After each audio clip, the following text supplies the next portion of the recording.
In the Fridays with Geraldo segment tonight, Americans were surprised to read yesterday that the New York Times editorial board, often President Obama's best friend, wrote that, quote, the administration has now lost all credibility.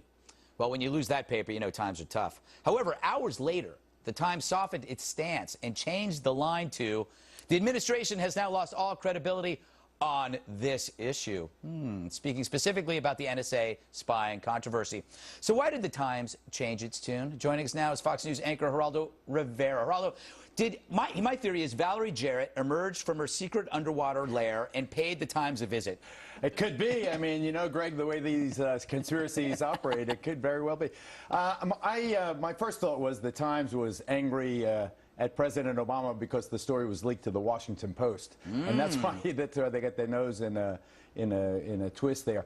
You know, the New York Times is constantly being surprised that Barack Obama is not really a liberal. He may have campaigned as a liberal. He may have been a liberal as a United States senator or as a state senator or as a community organizer, but he's really kind of a middle-of-the-road guy. Look, he has waged this relentless drone war. He has, you know, he opposed or did not really fervently push for a single payer in the Obamacare situation, and now you can see he has sanctioned this widespread snooping under the Patriot Act. He has fully embraced the Bush legislation, and I think that's truly who he is. I don't think that Barack Obama is a liberal. Oh, I mean, he wants to close Guantanamo, and he wants to try terrorists and civilian courts, but absent that, I think he's an incredibly. I mean, he just introduced a whole new program into government, healthcare. I mean, he just, you know, that's a pretty big deal. If he just does that and leaves, he's a successful progressive, I think. I just think he realized that. He did not do single payer, though. Remember, he was in league with the insurance companies, so that's why I oppose it. Either way, it's going to be a disaster. Well, enough about Obamacare. What do you want to know about snooping? No, okay. Here's the thing with the New York Times. Is this basically just a love spat between them and President Obama? It seems like the Times is like a neglected mistress in all this. It is fascinating to me. James laughs at the mistress reference. It's fascinating to me that there was this change, this moderation in tone. The New York Times obviously had a twit fit. Yeah. Then they thought better of it, or maybe somebody got to them, or maybe someone in the higher up understood that the editorial board had run an amok here. I don't know. I think that this will settle out. It's, you know, they are, you know, the enemy of my enemy is my friend, all that stuff. Do you think Obama has lost all credibility with the left? Oh, no. I don't think that. I don't think that at all. Like, as opposed to what?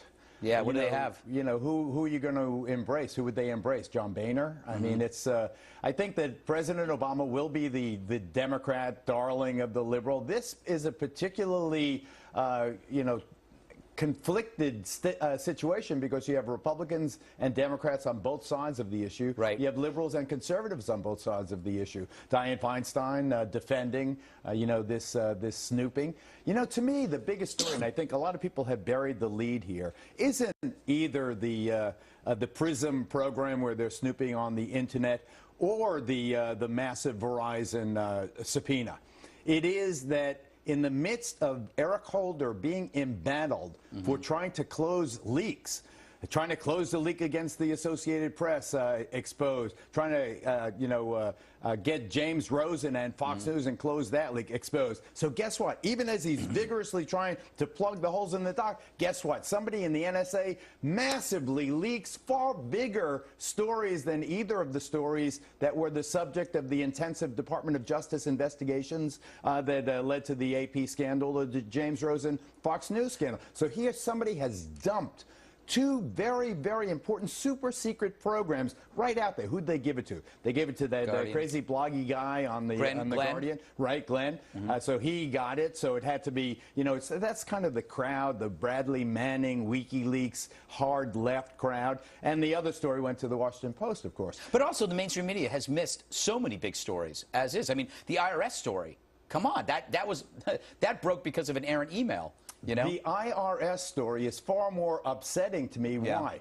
because here you have people that are charged with, impartially enforcing the tax collection process in the country, and they are being used as a partisan tool. They have taken data, in other words, and they have perverted that data for an act that could arguably be criminal. That's what's troubling me about this massive surveillance program. Here they're raking in all this data. What if there's somebody as aberrant as those IRS guys that gets a hold of that data? Now you've got an NSA guy who's using it to catch some guy watching the porn channel or cheating on his wife. No need to bring up my